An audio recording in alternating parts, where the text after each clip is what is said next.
City Noticias de las 8.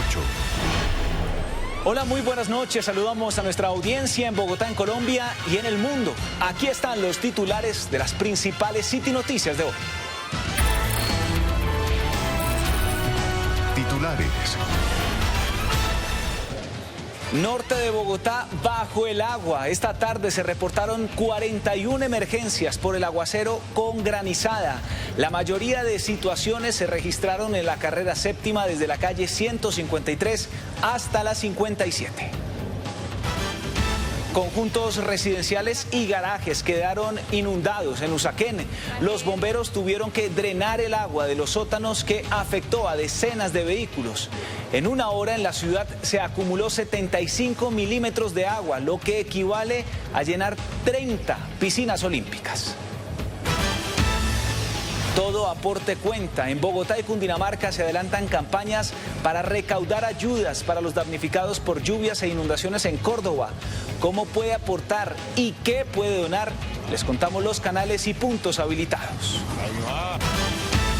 Doble sicariato en Chapinero. Un empresario arrocero y su escolta fueron asesinados a la salida de un gimnasio en la carrera séptima. El homicida los esperó por 15 minutos. Iba vestido con corbata y huyó en una moto. Desde el Consejo denuncian que en Bogotá hay presencia del Frente de Guerra Urbano del ELN. Las milicias estarían teniendo incidencia en universidades y colegios públicos. El distrito responde e investiga la alerta. Siguen los casos de hurto de vehículos en la ciudad. En Engativá, un joven de 21 años fue atacado con un arma blanca. Y en Teusaquillo, una familia fue interceptada por hombres armados en presencia de un menor de edad. No hay acuerdo entre el gremio reciclador y el gobierno nacional. Los manifestantes aseguran que no tienen garantías en las mesas de concertación y que continuarán con el plantón. El presidente Petro retiró al general Edwin Urrego, actual comandante de la policía de Cali, por un supuesto complot contra su seguridad. El oficial se defiende y asegura que el mandatario fue desinformado. En el mundo, el secretario de Energía de Estados Unidos se reunió con la líder del régimen venezolano, Delcy Rodríguez, y fue identificada la autora del mortal tiroteo en Canadá. Tenía 18 años. En los City Deportes, Luis Díaz clasificó junto al Bayern Múnich en las semifinales de la Liga Alemana. Además, Linda Caicedo fue protagonista en la victoria del Real Madrid en la Champions League femenina. Y en los planes de escape, la Rosalía nos sorprende con su nuevo video musical. La artista se presentará en la capital el próximo 16 de julio. Esto es City Noticias de las 8 por toda Bogotá. Comenzamos. Noticia del día. Bienvenidos a nuestra emisión central. Esta tarde el norte de Bogotá estuvo bajo el agua. Se reportaron 41 emergencias por el aguacero con granizada. La mayoría de situaciones se registraron en la carrera séptima desde la calle 153 hasta la 57. Daniela, buenas noches. Situación a esta hora en el sector. Rafael, televidentes, buenas noches. Definitivamente una imagen vale más que 1000 palabras. Observen nada más. Todo ese montón de hielo y de granizo es lo que han sacado aquí los habitantes de la localidad de Usaquén, en el barrio Cedro Golf, aquí en el norte de la ciudad, de este sótano que aquí quiero que ustedes observen a continuación. Aquí está la comunidad unida con los baldes, sacando todavía entonces estos rastros del granizo y también pues un poco del agua, también con algunas escobas, traperos, ayudándose entre ellos para sacar el hielo, que yo quisiera pues aquí entrar para enseñarles un poco. Vamos a pasar con mucho cuidado, está un poco resbaloso. Vamos a entrar por aquí para enseñarles el nivel también que llegó el agua aquí en el parqueadero. Estas son las marcas, nos dicen los vecinos, del nivel que alcanzó el agua y también el hielo en este punto, más o menos medio metro. Y a este costado quiero que ustedes observen también con palas, miren, están sacando el hielo. Todavía los rezagos que quedan aquí entre los carros, entre los vehículos. Muy buenas noches, ¿cómo es su nombre? Nidia López. Señora Nidia, ¿a qué horas ocurrió esta situación? A las 3:15 de la tarde. Mejor dicho, llevan toda la tarde aquí en esto. Llamamos inmediatamente para pedir ayuda al 123, bomberos nunca llegó. Hemos sacado todo lo que tú ves en la calle de granizo. Estamos trabajando desde esa hora en esta emergencia. ¿Daños en vehículos? Todos esos vehículos quedaron inundados hasta el capó, hasta el tope, inclusive unos vehículos quedaron flotando, porque como puedes ver la inundación rebosó hasta este nivel bastante alto. ¿También tuvieron fallas eléctricas? ¿Se quedaron sin luz? Falló la energía, nos quedamos sin señal, con las cámaras apagadas durante la emergencia. Muchísimas gracias. Mire, son los testimonios que se ven aquí en los sótanos y como este lugar son múltiples aquí en la localidad de Usaquén, que fue la localidad con mayor afectación durante esta tarde, este miércoles de granizada y también de aguaceros. La carrera séptima se inundó por completo, hubo carros atrapados, hubo al menos 41 reportes de emergencias como esta en la ciudad y esto fue lo que también dijo Eli Dijera a continuación. Carros atrapados, motos intentando salir como fuera del agua, granizo que cubrió la vía. Eso fue lo que se vivió la tarde de este miércoles en la carrera séptima. Tremendo, tremendo. Realmente un aguacero que yo hacía rato no veía acá en Bogotá. La novena está tapada completamente, la séptima.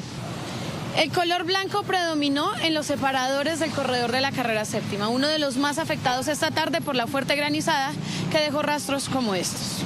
Ya está un poquito complicado de la 127 para acá. El tráfico no fue ajeno al aguacero. Daños en el sistema de electricidad causaron fallas en los semáforos, ocasionando enormes trancones y obligando la presencia de agentes de tránsito. Nosotros tuvimos granizo y en este momento no tenemos energía. Desde arriba se divisaban los carros detenidos ante una inundación imponente que no permitía el paso vehicular en la carrera séptima. Hay trancón como de la 153 para acá. Con corte a las 4 de la tarde, el IDIGER reportó 41 eventos asociados al aguacero, en su mayoría sobre la carrera séptima, desde la calle 153 hasta Bosque Calderón en la calle 57, siendo Usaquén la localidad con más afectaciones. Bogotá ha registrado precipitaciones de intensidad variable con acumulados muy altos, 75 milímetros desde las 2:30 p.m. hasta las 3:30 p.m., lo que equivale a llenar 30 piscinas olímpicas en una hora. En la localidad de Usaquén y moderados en Suba, Engativá, Barrios Unidos, Rafael Uribe Uribe, San Cristóbal, Puente Aranda y Usme. En cuanto a movilidad, las inundaciones se vivieron principalmente en la autopista norte con calle 209, carrera séptima con calle 153, 163 y 237, además de la carrera séptima F con calle 146. Habitantes de Usaquén que llevan viviendo al menos 15 años en esta localidad nos contaron no haber visto nunca antes algo como lo que ocurrió hoy. Estos son los testimonios. Nunca se había pasado eso, yo ya llevo 15 años aquí. Como un hecho sin precedentes, narra la señora Concepción de Medina lo que ocurrió este miércoles en Cedritos.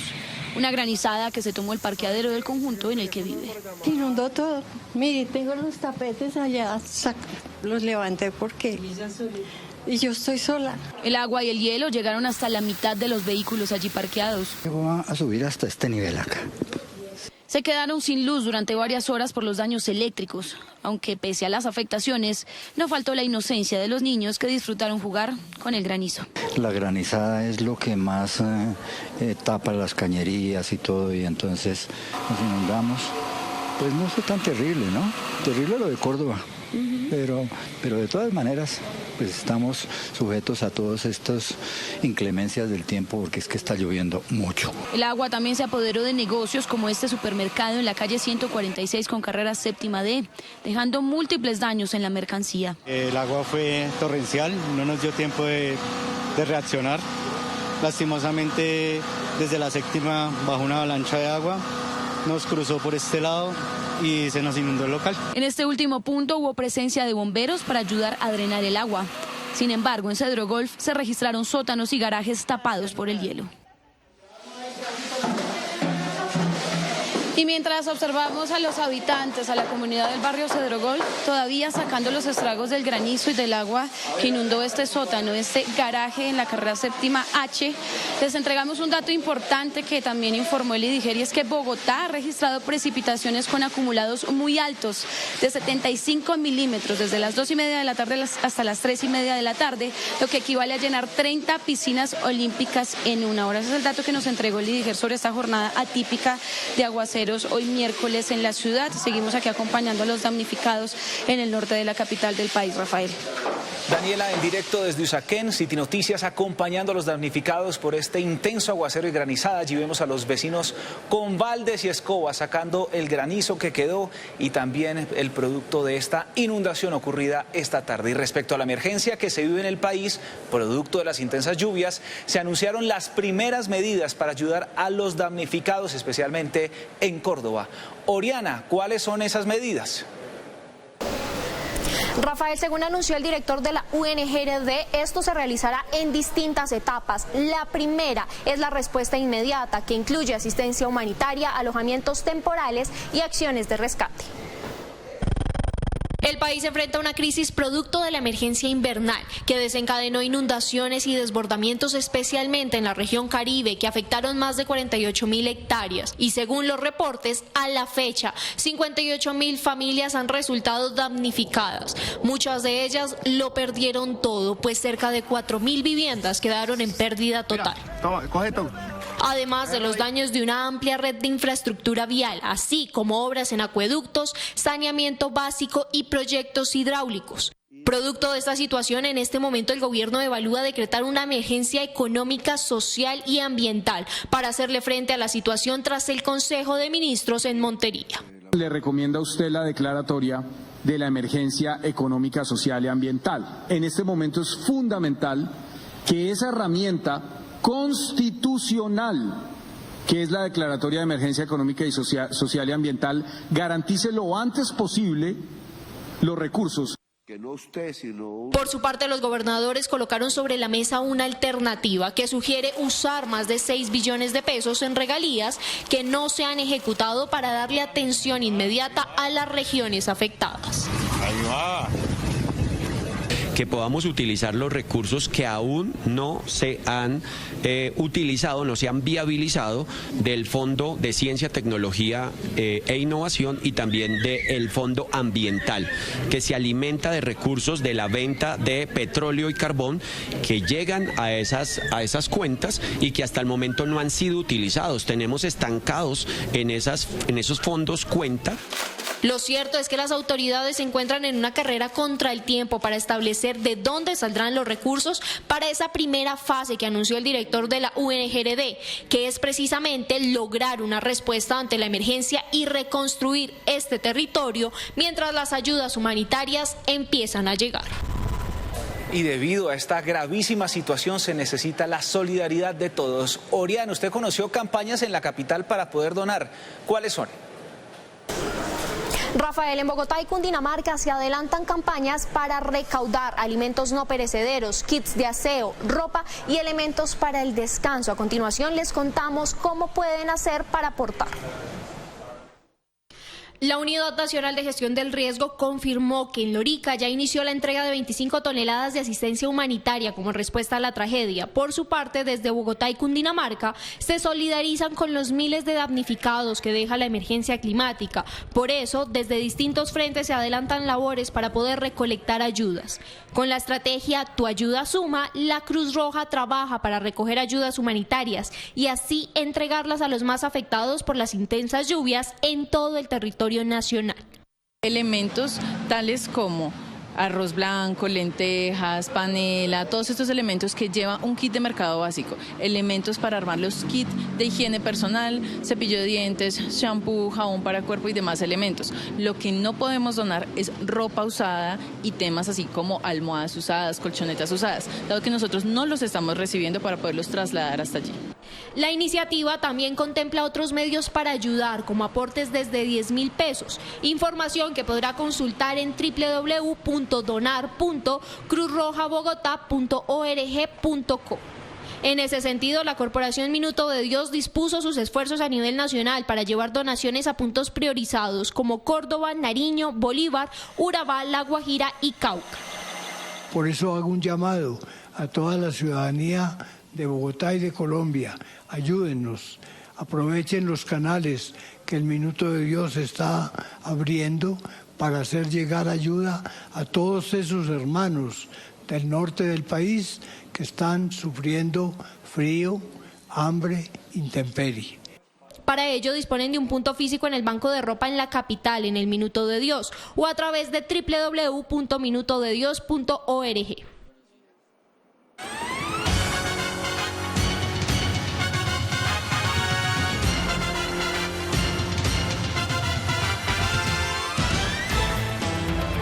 Hay conmoción en Chapinero por el asesinato de un empresario arrocero y de su escolta. El crimen ocurrió a la salida de un gimnasio en la carrera séptima y según el comandante de la Policía de Bogotá fue un homicidio planeado con semanas de anterioridad.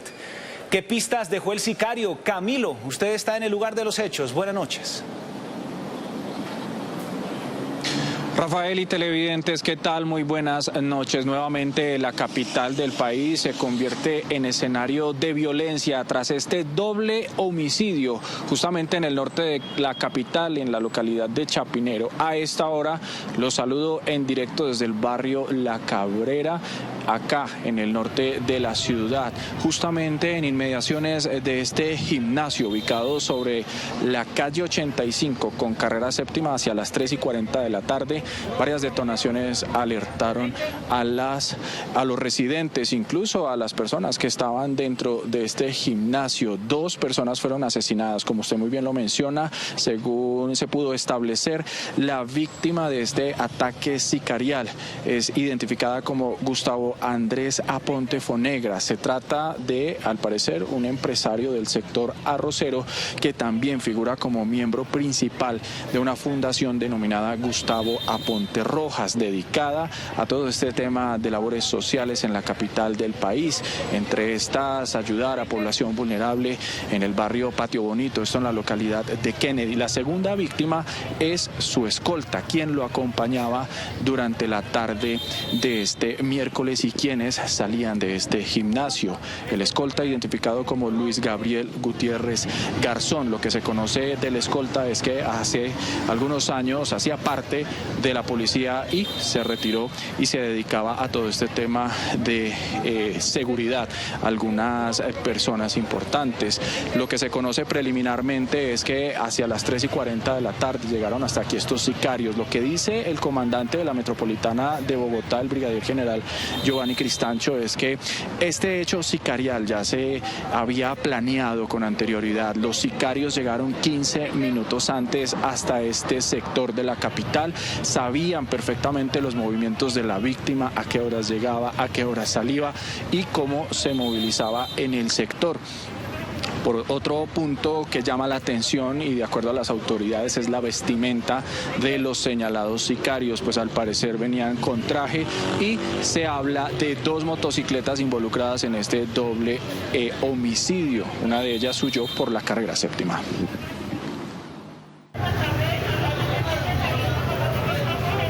Un nuevo hecho sicarial sacude a la capital del país. Hacia las 3:40 de la tarde, a las afueras de un gimnasio ubicado en la calle 85 con carrera séptima, 2 hombres fueron asesinados con armas de fuego.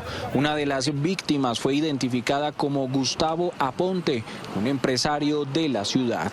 La Policía Nacional lamenta los hechos presentados en el cual se presenta un sicariato a 2 personas, un sicario vestido de corbata, de traje de corbata, al momento que salen 2 personas del gimnasio acá en la séptima con 85. De acuerdo con el comandante de la Metropolitana, este hecho sicarial estaba completamente planeado por la vestimenta de los sicarios y la ruta de escape de los mismos. Haciendo la trazabilidad de las cámaras podemos evidenciar que estas personas llegaron a esperar a su víctima 15 minutos antes, no fue más, que planearon la forma de caracterizar al sicario porque estaba de corbata y asimismo donde ubicaron la motocicleta también estaba totalmente planeado. Una vez atacan con las armas a dicho empresario y a su escolta, uno de los sicarios huye en una motocicleta por la carrera séptima. Al parecer había otra motocicleta involucrada en este doble crimen. Sabemos que es un empresario y tenía una escolta, un miembro de la Policía Nacional en uso del Buen Retiro, que ha sido policía hasta el 2021, él mismo había pedido su retiro, desde el 2021 fungía como escolta de personalidades. Las víctimas tendidas en el suelo intentaron ser auxiliadas por algunos testigos. Minutos después fueron llevados a la clínica El Country, donde ingresaron alrededor de las 4:10 de la tarde. A su llegada, fueron recibidos y atendidos de manera inmediata por el equipo médico multidisciplinario. Sin embargo, al momento de su ingreso no presentaban signos vitales. El vehículo del empresario quedó en el parqueadero de dicho gimnasio. Al lugar llegaron unidades del Cuerpo Técnico de Investigación de la Fiscalía para adelantar las pesquisas de este nuevo hecho sicarial. Asimismo, el comandante de la Policía Metropolitana de Bogotá señaló que ya hay un equipo adelantando las investigaciones para identificar la ruta de escape y los sicarios de este doble homicidio en el norte de Bogotá. En otras noticias, el hurto de vehículos sigue en Bogotá. Conocimos 2 casos en menos de 24 horas en diferentes partes de Bogotá. En uno de ellos, un joven de 21 años de edad fue apuñalado por estos delincuentes y el otro ocurrió en Teusaquillo. Una familia fue interceptada por delincuentes armados. El hurto a vehículos sigue siendo un problema en Bogotá. Un joven de 21 años de edad y dedicado al servicio de transporte a través de aplicaciones digitales fue atacado con arma blanca por delincuentes, quienes lo interceptaron bajo la modalidad de falso servicio. Los tipos me dijeron que me pasara para la parte de atrás del carro. Me estaban insinuando que me iban a matar, que yo no tenía por qué oponer resistencia. Sin embargo, yo no quería. De acuerdo con el relato, los criminales tomaron este vehículo hacia las 5 de la mañana en inmediaciones al terminal de transporte en El Salitre. Y fue entonces entre calles del barrio Bellavista en Engativá que es abordado por los demás cómplices de la banda. Este carro lo estábamos hasta ahora empezando a pagar. Digamos que lo conseguimos para darle sustento, era el sustento diario de mi familia. Los criminales, además de hurtarle el vehículo, le provocaron 2 lesiones en su cuerpo con las armas blancas. Ya habían apagado el celular hace unos minutos y estaba como última ubicación en la calle 63 con carrera 68, en el Romboy. Ellos fueron, se acercaron y se devolvieron y me dijeron que ellos no podían pasar de ahí, que no era su jurisdicción. Sin embargo, no fue el único carro hurtado este martes en la capital. Hacia las 9:30 de la noche en el barrio El Recuerdo de la localidad de Teusaquillo, una familia en la que había incluso una menor de edad fue interceptada por hombres armados. Las amenazan con armas a la niña, que era una niña más o menos dentro de 12, 14 años tal vez. Le rapan el celular, las amenazan, mejor dicho, las traumatizan básicamente. En cuestión de 1 minuto básicamente los bajan del carro, los amenazan y los continúan amenazando siempre con el arma de fuego en la mano y ingresan acá a un hotel que hay cerca de la zona. En este caso, en medio de la huida, los delincuentes colisionaron la camioneta de gama alta contra un árbol de la zona, logrando huir por la avenida El Dorado. Desde el Consejo denuncian que en Bogotá hay presencia del Frente de Guerra Urbano del ELN. Las milicias estarían teniendo incidencia en universidades y colegios públicos. Andrés, ¿qué respondió el distrito ante esta grave denuncia? Hola Rafael, para usted muy buenas noches y para todos los televidentes es un gusto saludarlos. Ha señalado el distrito que investigan esta denuncia. Además aseguraron que no tienen ninguna información de un posible atentado en Bogotá. Estos documentos darían cuenta de la presencia del Frente de Guerra Urbano Nacional del ELN en Bogotá. Así lo denunció el concejal Julián Uzcategui. Diferentes fuentes humanas nos alertaron sobre la presencia de los comandos urbanos aquí en la ciudad de Bogotá y sobre posibles actos terroristas en la ciudad que se estarían planeando por parte del Frente de Guerra Urbano Nacional. Su composición por parte de varias cabezas del Comando Central del Congreso Nacional, que serían las personas que están tomando estas decisiones y que estarían ordenando estos actos violentos en Bogotá. Señala que estos grupos tendrían presencia en zona rural de la ciudad, pero con especial énfasis en las universidades públicas y en algunos colegios públicos de Bogotá. Estarían a las afueras buscando y llamando jóvenes para integrar estas redes urbanas, para planear y ejecutar no solo actos terroristas como atentados con explosivos, sino especialmente disturbios y enfrentamientos contra la fuerza pública. Desde el Consejo de Bogotá le hacen un llamado a las autoridades para evitar posibles atentados en la ciudad. Ante esta denuncia, el distrito respondió. Eso es lo que tiene que entrar a revisar las autoridades, la investigación tiene que dar con el resultado de lo que pueda suceder o que esté pasando en la universidad, en toda la ciudad. Por supuesto, siempre tenemos los ojos y los oídos abiertos a cualquier alerta para poder proceder. Insisto, en un trabajo conjunto siempre, de la mano con la Policía Metropolitana, con las fuerzas militares y con la Fiscalía General de la Nación. Recordemos que hace unos días el alcalde Carlos Fernando Galán informó que han identificado la intención de algunos grupos armados de infiltrar universidades públicas. Sin embargo, las autoridades investigan estos hechos. Cuando regresemos, a la cárcel fue enviado el hombre que atacó a un policía en Suba. Camilo. Rafael, la Fiscalía le imputó los delitos de violencia en contra de servidor público y daño en bien ajeno, cargos que no fueron aceptados. En minutos, la ampliación de esta información. Y hay consternación en Ciudad Bolívar por el presunto envenenamiento de 6 perros. Juan José.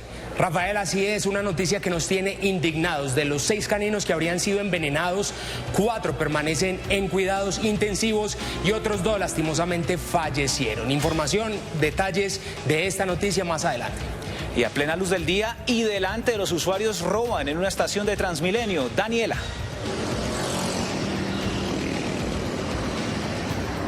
Sí, Rafael, les traemos un bárbaro a lo Spider-Man, captado robando partes de la infraestructura de una estación de Transmilenio en la avenida Caracas. En minutos les contamos.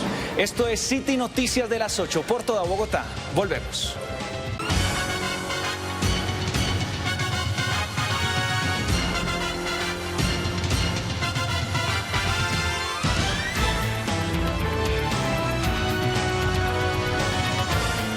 Decides 4 años de cambio, progreso y esperanza o volver al pasado de miedo, pobreza y represión. En la consulta marca Roy. Solo con Roy ganamos. Publicidad política pagada. Local. A la cárcel fue enviado el hombre que atacó a un uniformado de la policía en la localidad de Suba. Camilo, ¿por qué delito fue procesado este sujeto? Mire, Rafael, la persona identificada como Álvaro José fue imputado por los delitos de violencia en contra de servidor público y daño en bien ajeno. Esta persona no aceptó los cargos imputados por un fiscal de la seccional Bogotá y por decisión de un juez fue enviado a prisión. A la cárcel fue enviado Álvaro Javier Salgado Valeta como señalado responsable de atacar a un uniformado de la Policía Metropolitana de Bogotá en la localidad de Suba, al parecer en medio de un hecho de intolerancia. El hoy capturado fue presentado ante un juez y un fiscal de Bogotá narró cómo el procesado reaccionó de manera agresiva. ¿Por qué me trata así? De la nada me dice que si no le gustó y con la mano derecha le da un puño al espejo de del conductor dañándolo y él mismo se le autolesiona al realizar esta acción. Le hice el reclamo y le dije que respetara, que se calmara, pero él seguía comportándose de manera agresiva, con palabras soeces. Este video grabado por los ocupantes de un taxi hace parte del material probatorio entregado por la Fiscalía. Allí quedó en evidencia cómo el hoy capturado atacó en varias oportunidades al policía. Los hechos ocurrieron en el barrio San Pedro tras el reclamo del uniformado. En cuestión de segundos, la situación se escaló de manera violenta. La Policía Nacional rechaza los hechos presentados el día de hoy en la localidad de Suba, de un sujeto de forma violenta agrede a un policía que se encontraba de servicio. El hombre fue capturado minutos después gracias a la intervención de otras unidades, un hecho que ha generado rechazo y que pone sobre la mesa nuevamente el debate relacionado con la convivencia y el respeto por las autoridades en la capital.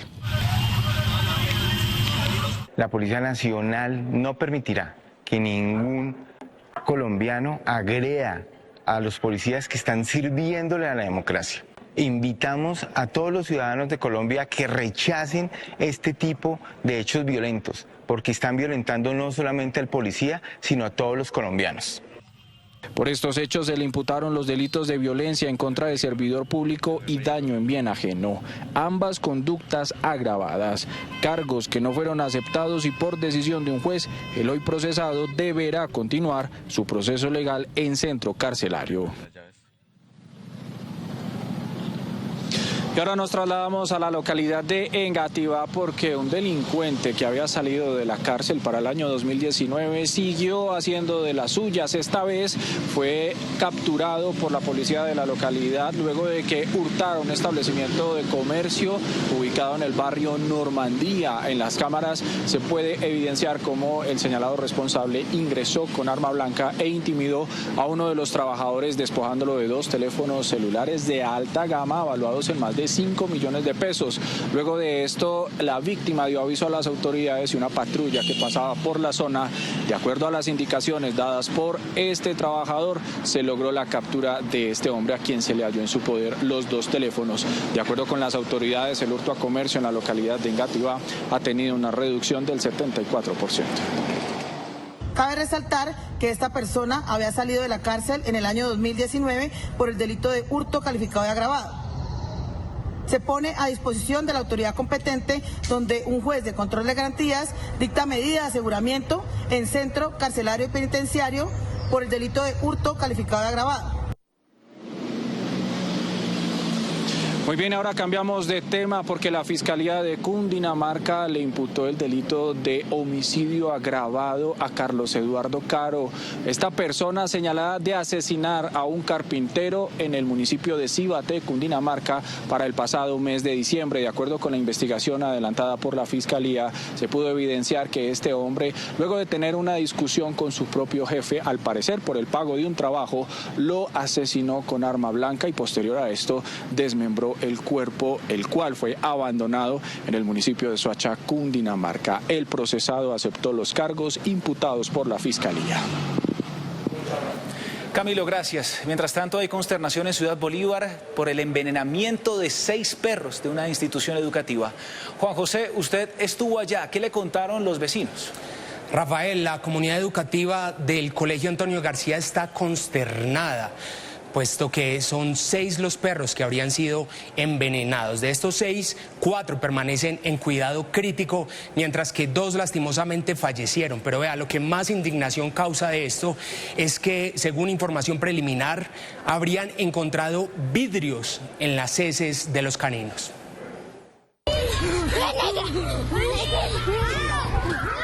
Hay consternación por el envenenamiento de 6 caninos que servían como apoyo emocional para quienes hacen parte del Colegio Antonio García. 2 de ellos fallecieron, mientras que otros 4 permanecen en estado crítico. Dorado y Negra son los perritos que perdieron la batalla sobre la madrugada de hoy, quienes además habían sido rescatados por la comunidad del plantel. La primera perrita que muere es la que llamamos Negra, que tenía 2 años de edad.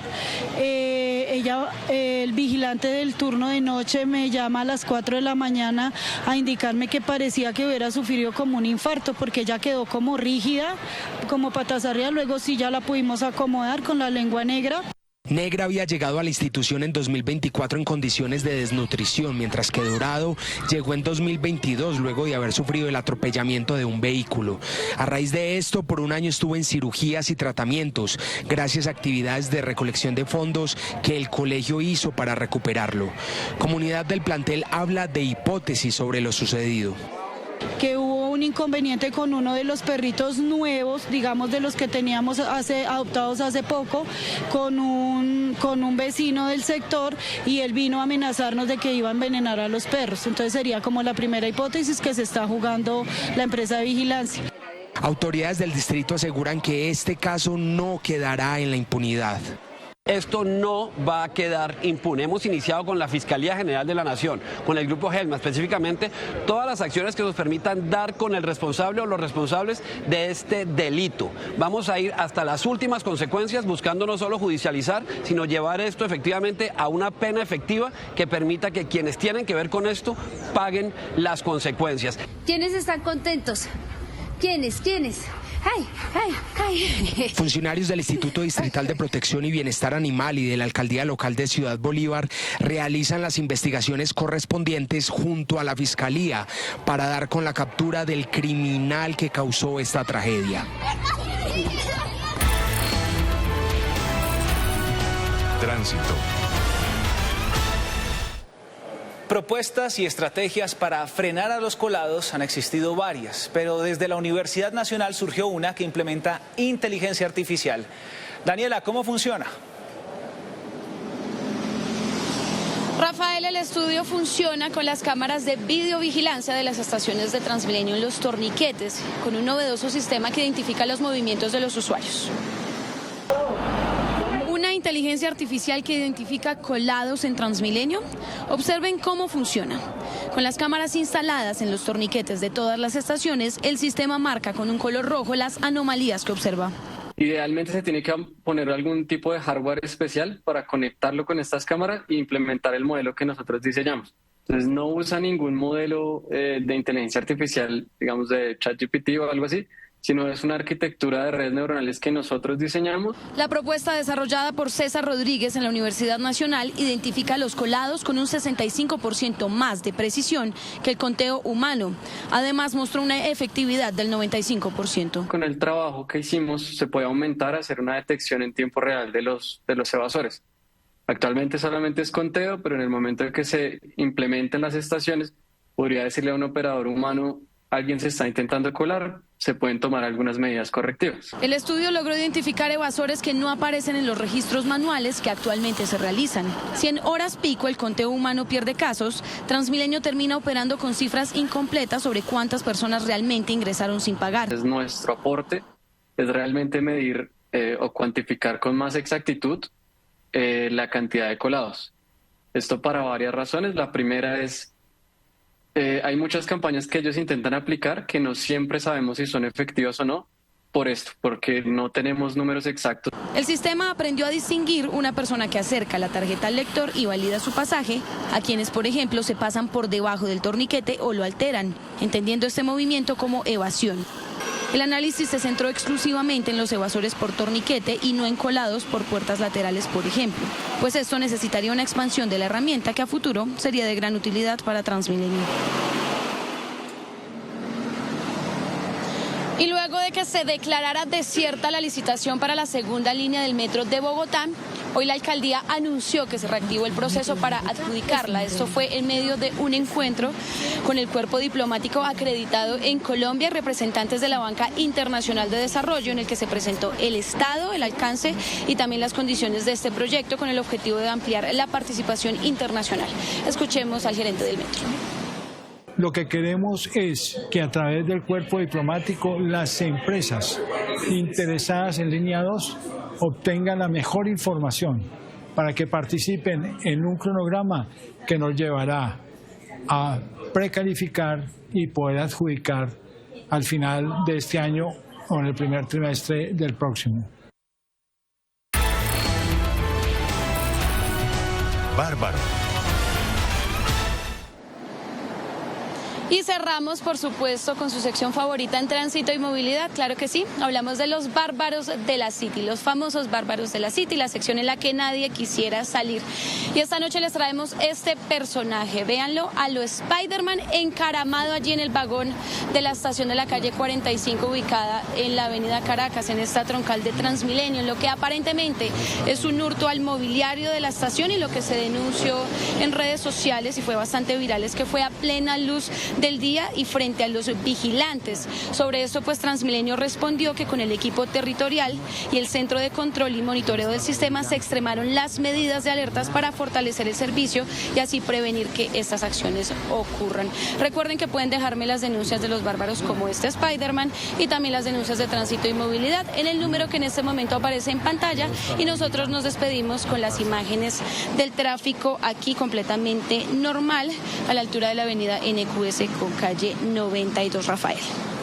Daniela, muchísimas gracias. Les contamos que no hay acuerdo entre el gremio reciclador y el gobierno nacional. Los manifestantes informaron que no tienen garantías y que continuarán la protesta. Andrés, usted sigue con ellos en el centro de la ciudad. Así es, Rafael, pues mire, más de 2.500 recicladores hacen presencia aquí al frente del Ministerio de Vivienda. Nos encontramos con una de las líderes. Muy buenas noches. ¿No hubo acuerdo entre usted y el gobierno? No hubo acuerdo, el ministerio no quiere negociar con las organizaciones de recicladores de oficio. Entonces seguiremos en el plantón hasta que el gobierno se pronuncie por el gremio reciclador. Mire, pues esta es la opinión a esta hora del gremio reciclador, quienes con arengas y también con mensajes y pancartas rechazan no llegar a acuerdos con el gobierno nacional.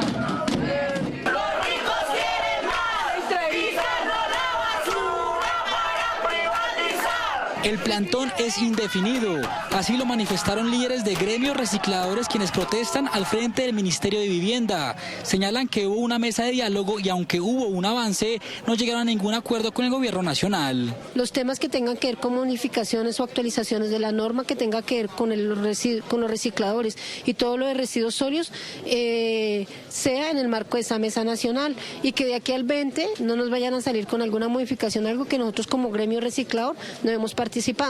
En el momento en el acta esa parte no aparece. Solicitamos en el acta que se incluya, pero ahí ya hay una postura del ministerio que ellos no lo pueden incluir. El 20 de febrero habría una mesa nacional de recicladores, sin embargo señalan que no tienen garantías y que el gobierno podría realizar modificaciones en decretos asociados al gremio reciclador. Ellos pueden sacarnos una consulta pública, una modificación de un decreto y nosotros entonces llegamos el 20 a qué, ¿cierto? O sea, partimos de la buena fe del ministerio y decirle listo, programemos una reunión el 20 de febrero, accediendo a lo que ellos nos peticionaban, pero entonces ¿para qué? O sea, ¿para qué vamos a levantar una acción de hecho cuando no hay una garantía? Y el mismo ministerio nos lo hace saber. Continuarán con el plantón hasta que haya una solución o respuesta por parte del presidente Gustavo Petro. Sí, señor, nos vamos a mantener aquí en pie de lucha porque de todas maneras necesitamos que sí o sí este mensaje le llegue al presidente y a la ministra de Vivienda porque no nos parece que estén haciendo esto con los recicladores. Cuando ha sido una población muy reconocida y una población que le aporta tanto a este país como para que sea de esta manera desconocida. Por su parte, el Ministerio de Vivienda informó que las mesas de diálogo están abiertas para concertar acuerdos. Escuchar a la población recicladora, atender con todo el compromiso y seriedad sus recomendaciones y que ellas queden incorporados en todos los instrumentos regulatorios y de política pública. Desde el año 2023 hemos venido trabajando con todas las organizaciones de recicladores del país en la perspectiva de lograr dos instrumentos fundamentales que en este momento ya son decretos. El decreto 670, la política basura cero. Son más de 2.500 personas que se encuentran protestando al frente del Ministerio de Vivienda. Señalan que podrían en las próximas horas llegar más recicladores. Mire, y es que hoy en la localidad de Fontibón, el distrito lanzó Ecofest, una estrategia que busca sensibilizar a los ciudadanos para que arrojen los residuos en los ecopuntos. El sector de la felicidad en la localidad de Fontibón fue el primer lugar para realizar Ecofest, una estrategia que busca crear conciencia en los residentes para que no arrojen elementos voluminosos en el espacio público. Esto antes no existía en la ciudad, no había cultura ciudadana y desafortunadamente veíamos y encontrábamos colchones por las calles, en los chuts de los apartamentos y gracias a esta feria, a este emprendimiento, se puede lograr mejorar nuestra ciudad y nuestra cultura. Importante porque la gente deja de botar los residuos y darle a los carreteros los residuos que los dejen en cualquier parte. Muy bueno que coloquen ecopuntos y que los coloquen ojalá seguido. Ya no hay necesidad de botarlo allá al chut o a la calle.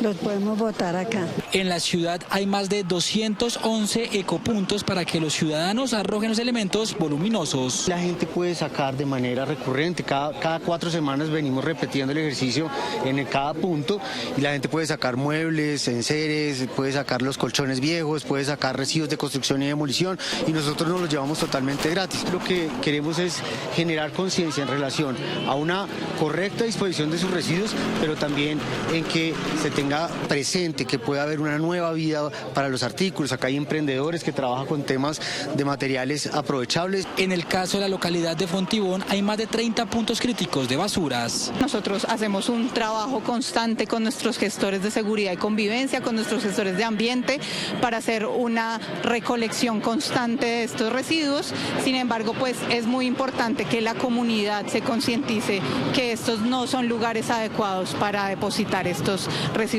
voluminosos. Hemos venido realizando la instalación de otros puntos adicionales para que la comunidad tenga la oportunidad de hacer una disposición correcta de escombros y de residuos voluminosos. Durante 2025 en los ecopuntos móviles se recolectaron 13.057 toneladas de residuos voluminosos y de construcción. Internacional. Según la ONG Foro Penal, desde el 8 de enero han sido excarcelados 431 presos políticos en Venezuela. Uno de ellos esta semana fue Jesús Armas, un joven activista, dirigente político que estuvo retenido por 12 meses. Jesús, buenas noches. Es un gusto volverte a saludar. ¿Cómo estás? Muy buenas noches a ti y a todos los que nos están escuchando. Jesús, quisiera que nos contaras qué pasó en estos 12 meses de retención. Fueron 14 meses y fueron 14 meses muy duros. Y la verdad es que yo los dividiría en 4 etapas, ¿no? Una primera etapa, que fue la etapa de mi captura. Yo fui capturado saliendo de fui secuestrado más bien, saliendo de un café en Las Mercedes que se llama Canel. Allí fui interceptado por 2 camionetas. Se bajaron 8 hombres armados, encapuchados, vestidos todos de negro, sin ningún tipo de identificación.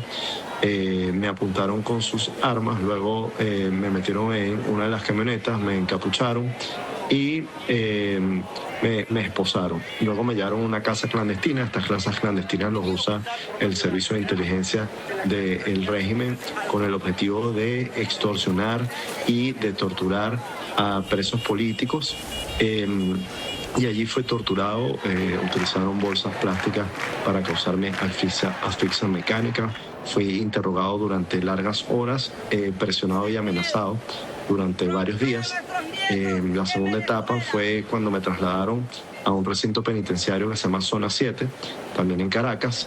En este recinto penitenciario estuve en condiciones de hacinamiento, me metieron en una pequeña celda con otras 37 personas, no había condiciones de higiene, no había baño, la gente tenía que hacer sus necesidades en bolsas. Además teníamos que convivir con las ratas y en mi caso particular no me dejaban ingresar ningún tipo de alimentación. Pude sobrevivir gracias a la solidaridad de otros presos. Luego, en una tercera etapa, me trasladaron al helicoide. Creo que todos han oído hablar del helicoide, que es probablemente el centro de detención de presos políticos más importante de Venezuela. Allí estuve durante 10 meses en aislamiento, no tenía ningún tipo de visita, de llamada, no tenía contacto con el mundo exterior y por ende fue una etapa muy angustiante porque yo soy hijo único con 2 padres mayores, no sabía nada de su salud. No sabía absolutamente nada de mi pareja, que también es activista y temía por su libertad y por su seguridad. Y luego vino una última etapa, que fueron los últimos 3 o 4 meses, en los cuales se relajaron un poco las condiciones y pude tener finalmente la visita de mi familia. Jesús, ¿cuál fue tu motivación, tu fuerza durante estos 14 meses de retención? Bueno, la misma que tenía antes de ser detenido y la misma que tengo hoy, que es la convicción de que tenemos que tener una Venezuela democrática y libre. Es luchar por la transición a la democracia y es poder acabar con las injusticias en el país. Jesús, nos contabas que fuiste torturado, que usaban unas bolsas plásticas.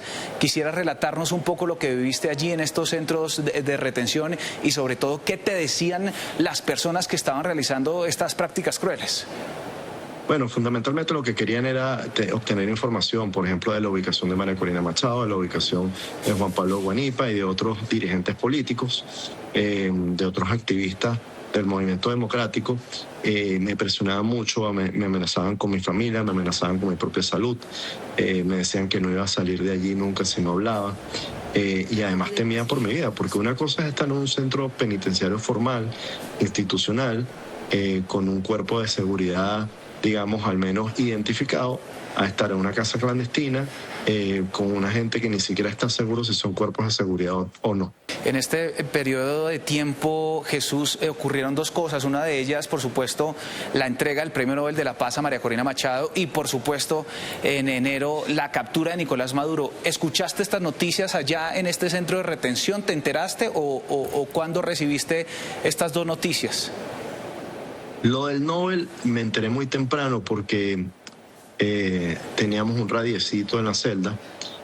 Tú sabes que en Venezuela están restringidas las noticias, pero particularmente esa noticia se publicó y a eso de las 6 de la mañana yo estaba durmiendo y Perkin Rocha me despertó, empezó: Jesús, nos ganamos el Nobel. Y yo no entendía porque estaba todavía entredormido. Y yo, como que nos ganamos el Nobel, que María Corina se ganó el Nobel. Y la verdad es que no lo podíamos creer, saltamos de la felicidad, fue una cosa increíble y disfrutamos mucho de esa victoria porque ese premio Nobel es de todos los venezolanos. Hoy también, bueno, parte también es un motivo de agradecimiento a la administración actual de los Estados Unidos, pero sin duda alguna es el esfuerzo de los millones de venezolanos que han luchado para recuperar la democracia. Y con respecto al 3 de enero, fue algo bien complejo porque nosotros estábamos en una celda que no tenía ventana, escuchamos una explosión en la noche, escuchamos cómo vibraba el portón del helicoide, se fue la luz, luego se encendió el generador de emergencia. Por un momento pensé que simplemente había sido un accidente, una explosión de algún transformador eléctrico, pero después empezamos a escuchar gritos, gente corriendo de un lado al otro, vimos muy nerviosos a los custodios y algunos de los prisioneros empezaron a cantar el himno nacional. Y cuando empezaron a cantar el himno nacional, empezamos a entender que algo más estaba pasando.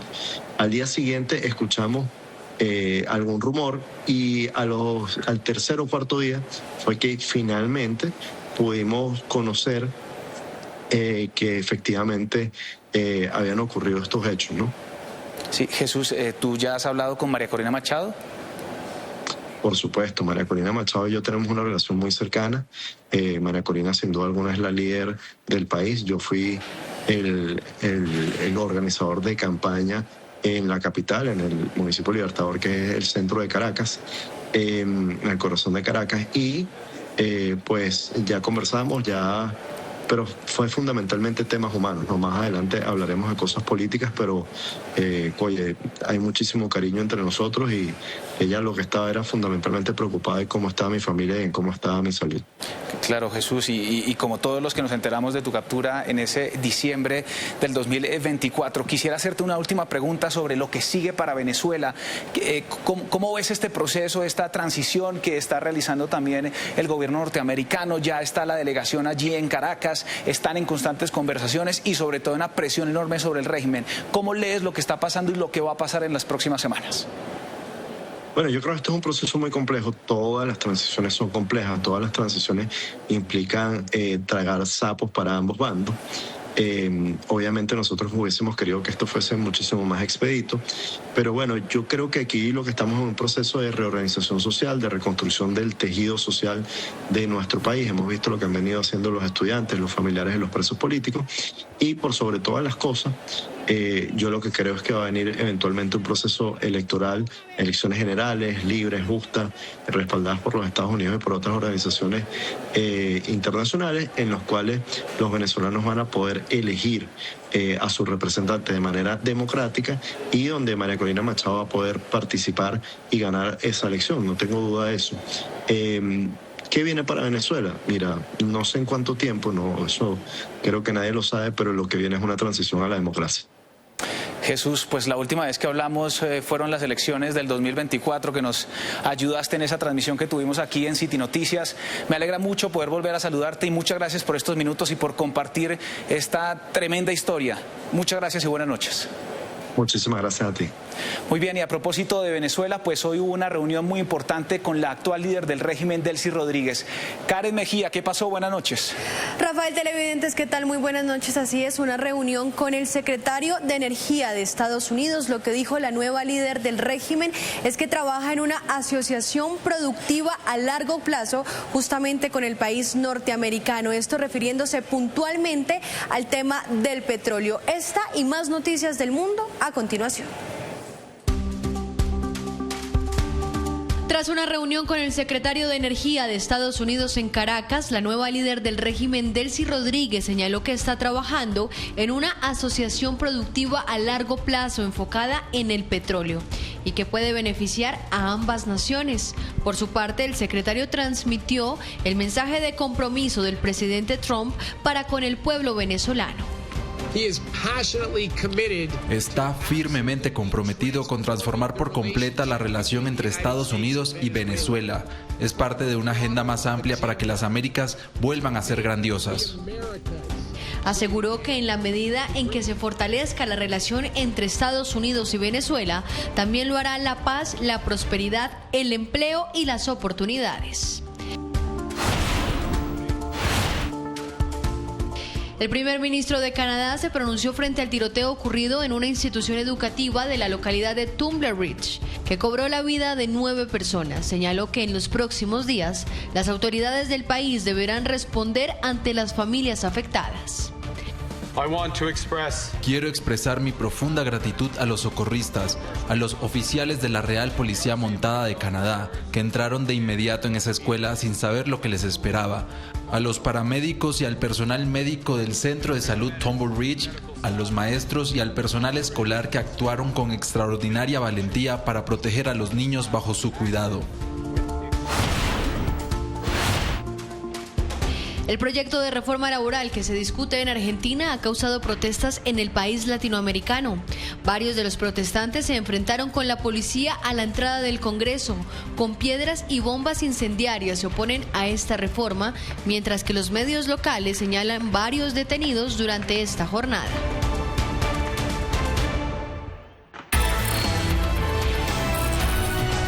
Nacional. Hay alerta por posibles traslados masivos de usuarios entre EPS tras la expedición de un decreto que modificaría estructuralmente el sistema. Juan José, ¿qué advierten desde las asociaciones y sobre todo qué responde el Ministerio de Salud? Rafael, desde las diferentes asociaciones de usuarios de las diferentes EPS indican que serían más de 6 millones de pacientes los que serían trasladados de manera arbitraria. Por su parte, el Ministerio de Salud explica que este proyecto busca resguardar el derecho fundamental a la salud de los usuarios y que no contempla traslados indiscriminados. Crece la preocupación entre usuarios del sistema de salud por el posible traslado masivo de millones de personas entre EPS. Asociaciones de pacientes advierten que la medida podría afectar la continuidad en tratamientos y la libre escogencia a la hora de elegir entidad prestadora de salud. Desde la Asociación de Usuarios de las diferentes EPS alertan sobre las consecuencias que tendría este proceso. Esto significa un deterioro para los pacientes. Ese traslado inconsulto viola la libre movilidad que tenemos hoy en día y además desmejoran los servicios. Veo con preocupación que el gobierno pretende pasar 3 millones de usuarios a 9 EPS, cuando en este momento estamos en emergencia sanitaria. Según la Mesa de Asociación de Usuarios, son más de 6 millones de afiliados quienes podrían ser reasignados a otras entidades en medio de la crisis financiera del sector, lo que generaría incertidumbre en la prestación de servicios y entrega de medicamentos. Esos traslados solo en Antioquia significan 179.000 usuarios y ello afecta o pone en grave riesgo el acceso oportuno, digno y continuo a los servicios de salud. Frente a estos señalamientos, el Ministerio de Salud aclaró que el proyecto no pretende traslados indiscriminados. El Ministerio de Salud y Protección Social informa a la opinión pública que el proyecto de decreto sobre mecanismos diferenciales para la operación del aseguramiento en salud con enfoque poblacional y territorial no dispone traslados indiscriminados ni automáticos de afiliados y que cualquier proceso de asignación de afiliados que pueda adelantarse se realizará con base en criterios técnicos de manera gradual y con salvaguardas orientadas a proteger la continuidad del aseguramiento y la atención en salud de la población. Mientras se define el rumbo de estas decisiones, millones de pacientes siguen pendientes de que cualquier ajuste al sistema garantice atención oportuna y continuidad en sus tratamientos. Mañana es el Día Internacional de las Manos Rojas. El Gobierno Nacional rechaza el reclutamiento y cualquier forma de vinculación de menores en el conflicto. Andrés, usted habló con la Consejería de Derechos Humanos. Rafael, mire, según la Defensoría del Pueblo, en 2025 se registraron más de 200 casos de reclutamiento a menores de edad. Es por esta razón que el día de mañana a las 11 de la mañana se hará un homenaje en la Plaza de Bolívar. Datos de la Defensoría del Pueblo a través del botón de reclutamiento señalan que durante el 2025 se reportaron 257 casos frente a 651 casos registrados en 2024.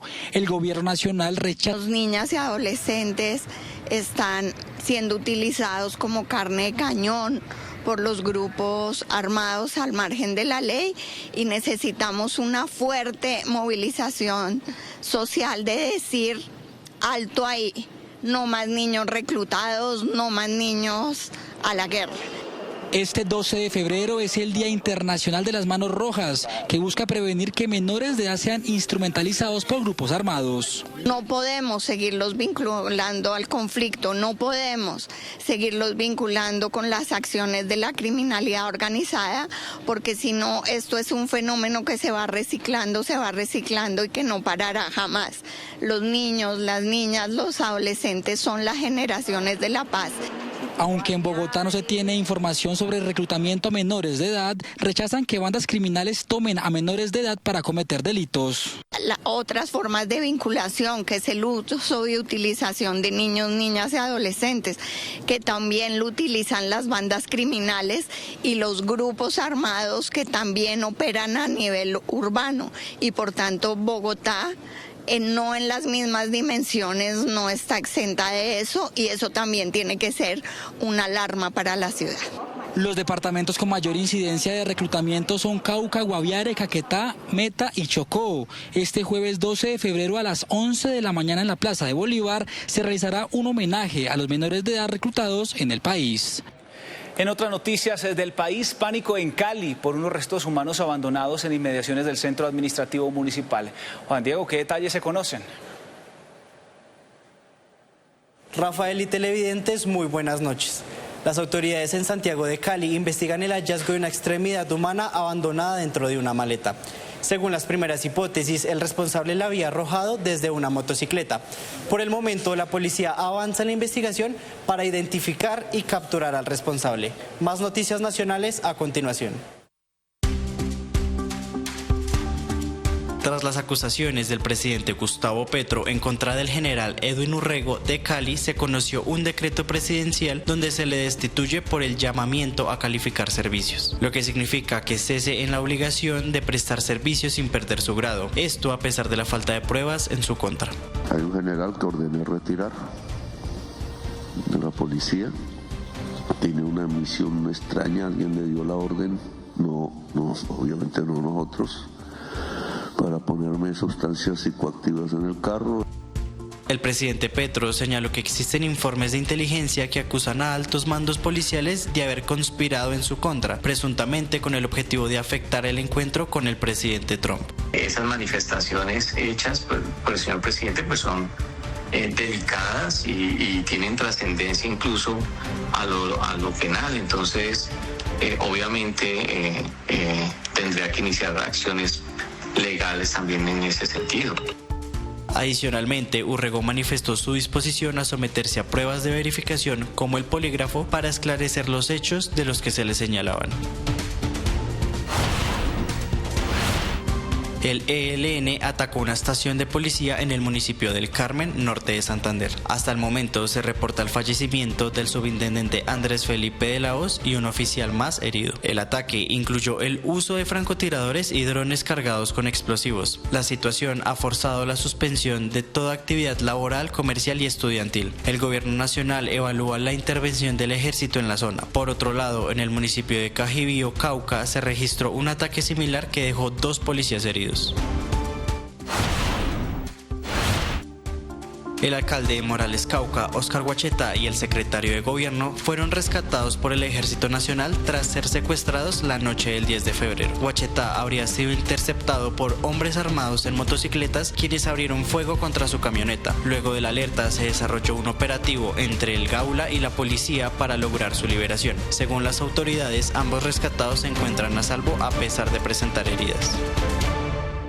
Muy bien, y hasta aquí City Noticias de las 8. No olvide ver nuestras noticias en la página web citytv.com.co. Y recuerde que hay más información mañana desde las 5:30 de la mañana en Arriba Bogotá. Buenas noches.